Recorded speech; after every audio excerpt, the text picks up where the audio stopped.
RBIയുടെ governor Shri Shaktikanta Das ഇവിടെ വന്നിരുന്നു. അദ്ദേഹം വീണ്ടും ഊന്നി പറഞ്ഞത് ഇതേ പോയിന്റുകൾ തന്നെയായിരുന്നു. നമ്മുടെ അടിസ്ഥാന ഘടകങ്ങൾ വളരെ ശക്തമാണ്. അതുകൊണ്ട് തന്നെ മറ്റൊരു രാജ്യത്ത് ഏതെങ്കിലും തരത്തിൽ ബാങ്കുകൾ പൊളിയുകയോ പ്രശ്നമുണ്ടാക്കുകയോ ചെയ്യുന്നത് പോലെ ഇവിടെ അങ്ങനെ ഒരു അത്ര എളുപ്പത്തിൽ ഇപ്പം വീണുപോയ ബാങ്കുകൾക്ക് പോലും കൈത്താങ്ങ് കൊടുക്കുന്നത് നമുക്ക് കാണാം. യെസ് ബാങ്ക് ഒക്കെ എക്സാമ്പിൾ ആണ്.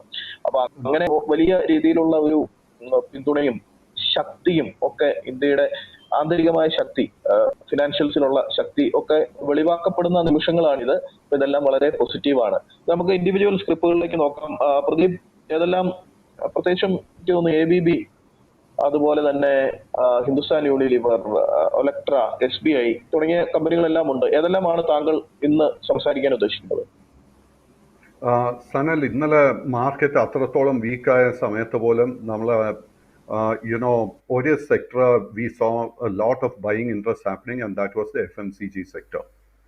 So FMCG sector actually overall മാർക്കറ്റിനെ കഴിഞ്ഞ ഓൾമോസ്റ്റ് ഒരു 6 മാസങ്ങളായിട്ട് അണ്ടർ പെർഫോം ചെയ്യുകയായിരുന്നു. ആൻഡ് നമ്മൾ FMCG സെക്ടർ നോക്കുമ്പോഴേക്കും ആസ് മാർക്കറ്റ് പ്രൊഫഷണൽസ് നമ്മളെല്ലാം വിലയിരുത്തുന്നത് അതിനൊരു ഡിഫെൻസീവ് സെക്ടറായിട്ടാണ് നമ്മൾ വിലയിരുത്തുന്നത്.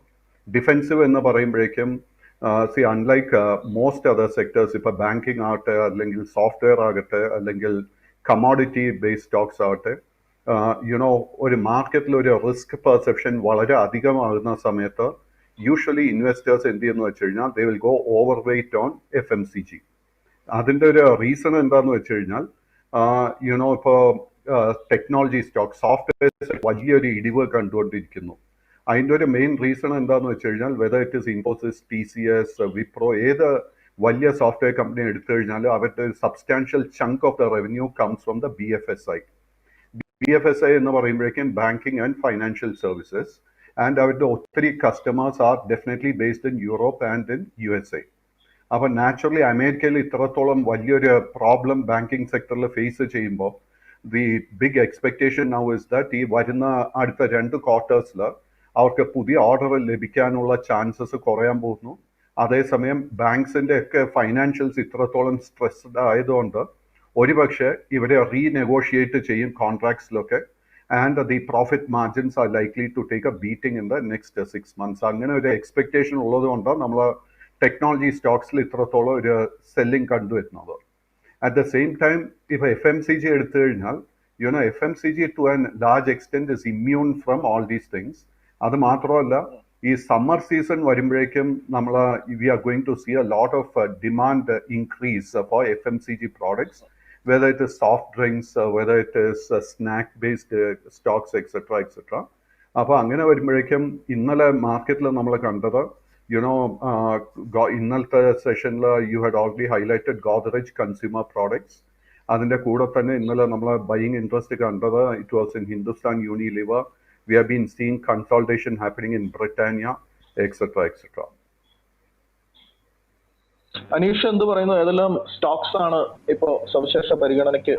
ബാങ്കുകളിലൊക്കെ വളരെ താഴെ വന്നിരിക്കുന്നു, പക്ഷെ SBI ഒക്കെ ഇന്നലെ നമ്മൾ പറഞ്ഞ സപ്പോർട്ട് ലെവലിലേക്ക് താഴത്തേക്ക് പോയില്ല. 500 ശക്തമായ സപ്പോർട്ട് ഉണ്ട്, പക്ഷെ 514 കഴിഞ്ഞ തവണ ഇടിച്ചപ്പോൾ താഴെ വന്ന ആ റേഞ്ച് ആയിരുന്നു. അവിടെ നിന്നും 525, 521 റേഞ്ചിലേക്ക് തിരിച്ചു കയറുകയാണ് ഉണ്ടായത്. അപ്പോൾ അത് ഇതിന്റെ കൂടെ പറഞ്ഞതേ ഉള്ളൂ. അനീഷ്, ഏത് സ്റ്റോക്സ് ആണ് ഇപ്പം പരിഗണിക്കുന്നത്? നമ്മള് FMCG കഴിഞ്ഞാൽ പിന്നെ അതിൽ തന്നെ സപ്പോർട്ട് ചെയ്യുന്നതാണ് റീറ്റെയിൽ സെക്ടേഴ്സ് എന്നുള്ള 2 സ്റ്റോക്സ് പറയാനായിട്ടാണ് ആഗ്രഹിക്കുന്നത്. ഒന്ന് നമ്മുടെ ജുബിലന്റ് ഫുഡ്, വളരെ ഡീപ്പർ കറക്ഷൻസ് കഴിഞ്ഞിട്ട് ഒരു കൺസോൾട്ടേഷൻ ലെവലിലേക്ക് വരുന്നതേ ഉള്ളൂ. ആക്ച്വൽ ബൈ ഇനിഷ്യേറ്റ് ചെയ്യും എന്നാണ് ഞാൻ പ്രതീക്ഷിക്കുന്നത്. അപ്പോൾ അതിലേക്ക് നമുക്കൊരു നോക്കുന്നത്, ആ ഷെയർസ് അക്വയർ ചെയ്യാൻ നോക്കുന്നത് വളരെ നല്ലൊരു ഇനിഷ്യേറ്റീവ് ആയിരിക്കുമെന്ന് ഞാൻ പ്രതീക്ഷിക്കുന്നു. അതേപോലെ തന്നെ പെർഫോം ചെയ്തുകൊണ്ടിരിക്കുന്ന മെഡ്പ്ലസ് എന്ന് പറയുന്ന ഹെൽത്ത് കെയർ കമ്പനി, അതും ഒരു റീറ്റെയിൽ ചെയിനാണ്. ആ റീറ്റെയിൽ ചെയിനിലേക്കും അതിലേക്ക് ഒരു ഇമ്മീഡിയറ്റ് മൂവ്മെന്റ്സ് തന്നെ ഓൾറെഡി കുറച്ച് മൂവ്മെന്റ്സ് വന്നിട്ടുണ്ട്. അത് ഫോളോ ഓൺ ബൈ വരാനുള്ള സാധ്യതയുണ്ട്. ആ സെക്ടേഴ്സിന് നമ്മൾ കുറച്ച് ബൈ നോക്കുന്നത് നല്ലതായിരിക്കും. അതേപോലെ തന്നെ മെഡ്പ്ലസ് health care, MED,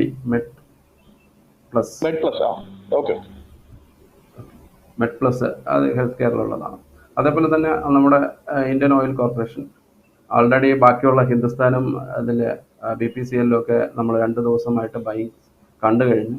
then IOC ഒരു 81 എന്നുള്ള ലെവലിൽ ഒരു റെസിസ്റ്റൻസ് ഫീൽ ചെയ്യുന്നുണ്ട്. അത് ബ്രേക്ക് ഔട്ട് ചെയ്യുകയാണെങ്കിൽ നമുക്കൊരു 84 ലെവലിലേക്ക് അത് പ്രതീക്ഷിക്കാം. അത് നല്ലൊരു ബ്രേക്ക് ഔട്ടും ഒരു ഗുഡ് ബൈയും തന്നെ ആയിരിക്കും എന്നാണ് ഇത്. പ്രത്യേകിച്ച് ഇന്നത്തെ ഒരു ദിവസം അതിനൊരു ക്രൂഷ്യലാണ്. ഒരു 81 എബോവ് ആണ് ട്രേഡ് ചെയ്യുന്നത് വിത്ത് സഫീഷ്യൻറ്റ് വോളിയം. ഇന്നലെ നമ്മളത് കണ്ടതാണ്. അപ്പോൾ ഉണ്ടെങ്കിൽ നമുക്കത് തീർച്ചയായിട്ടും ഒരു 1 or 2 ഡേയ്സിൻ്റെ ഒരു ഷോർട്ടായിട്ട് നോക്കാൻ സാധിക്കും.